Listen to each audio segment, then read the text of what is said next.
Life for All presents Daily Food series, The Word of Life, the Fellowship of Life, and Living Stones for the Edification. The Epistles of John and Peter.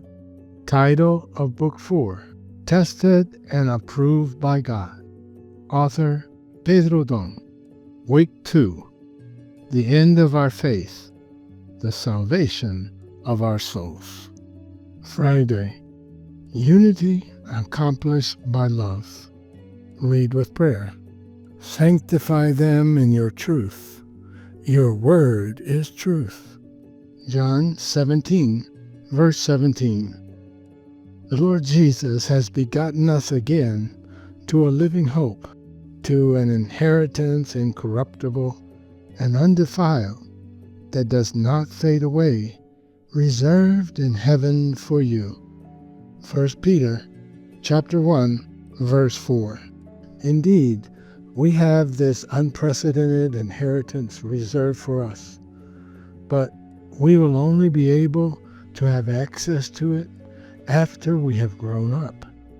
Since as children, we are not able to administer any assets.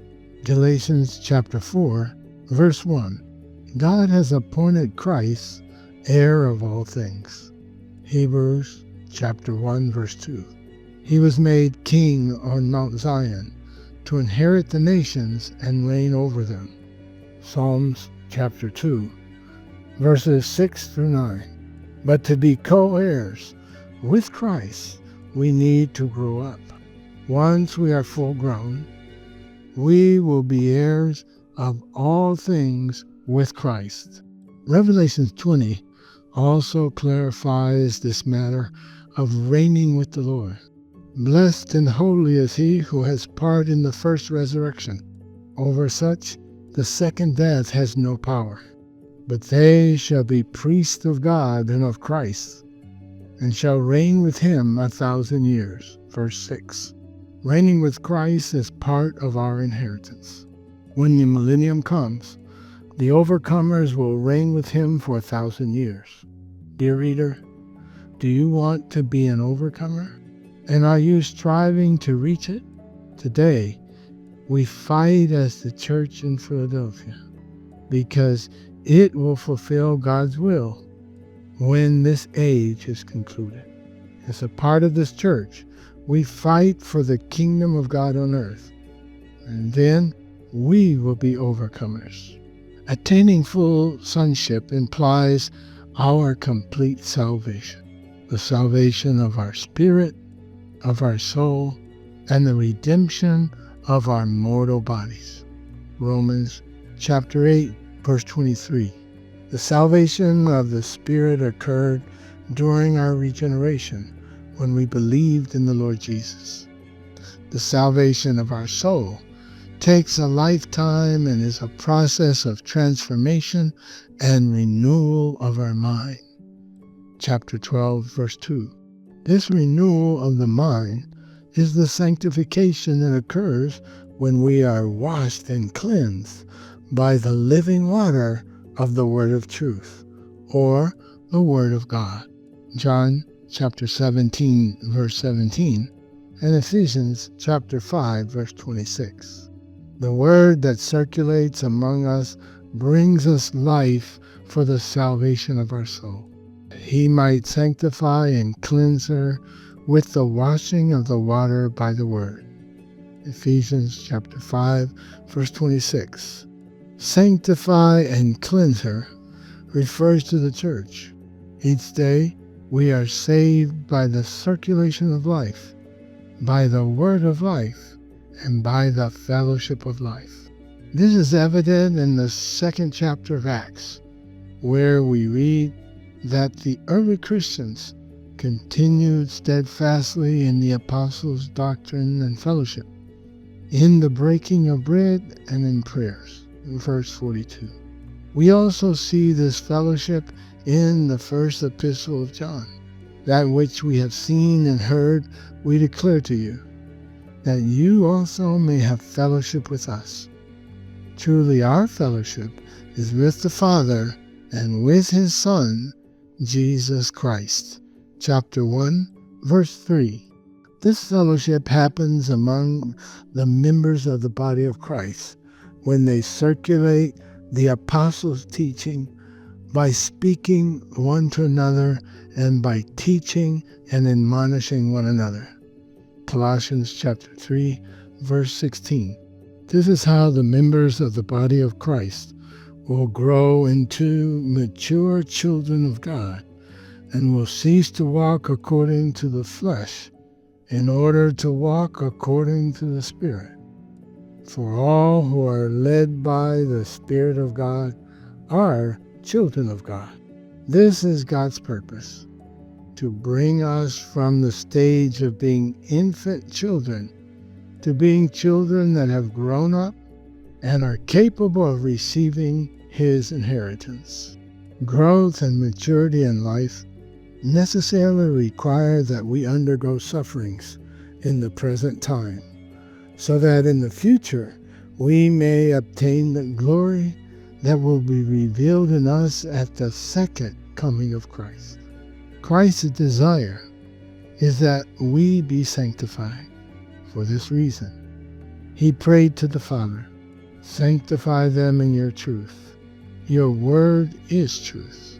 As you sent me into the world, I also have sent them into the world.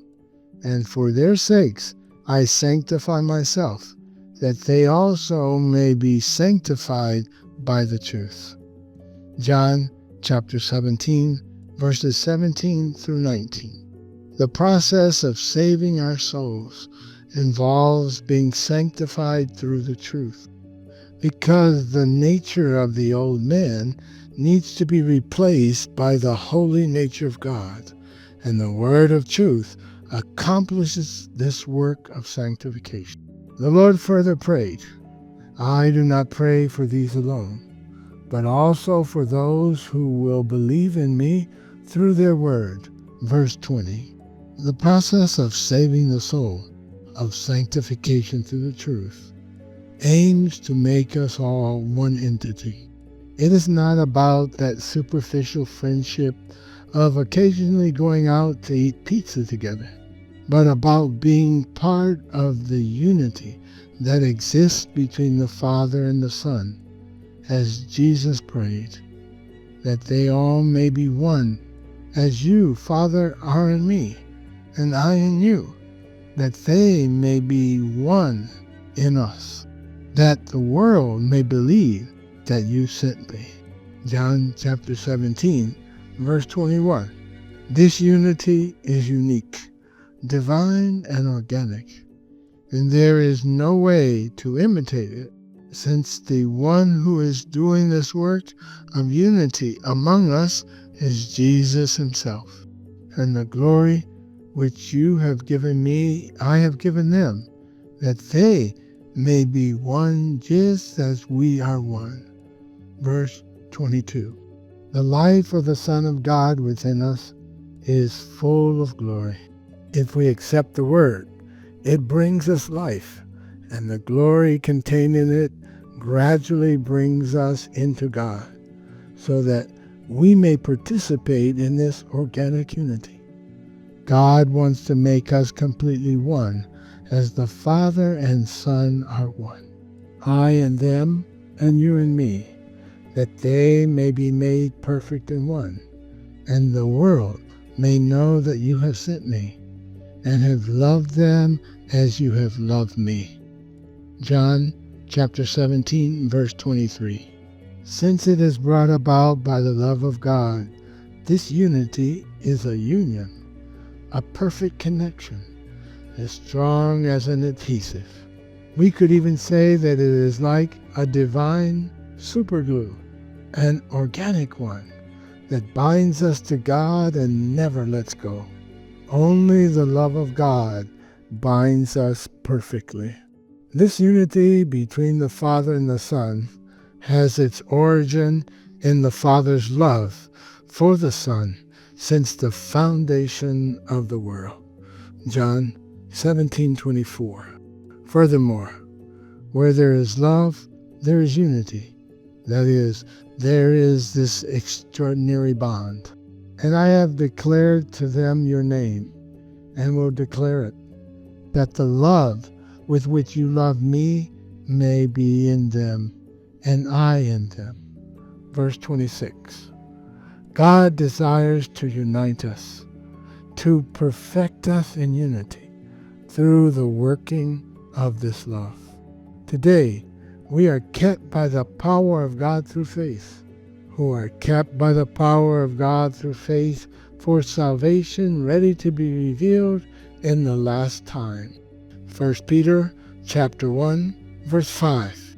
This is the salvation of our soul, which will insert us into the complete salvation of God. Therefore, while we are alive, let us work towards the salvation of our mind, will, and emotion.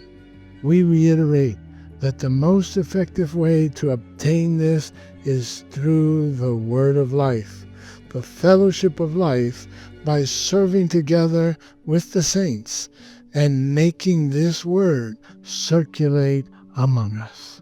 Hallelujah.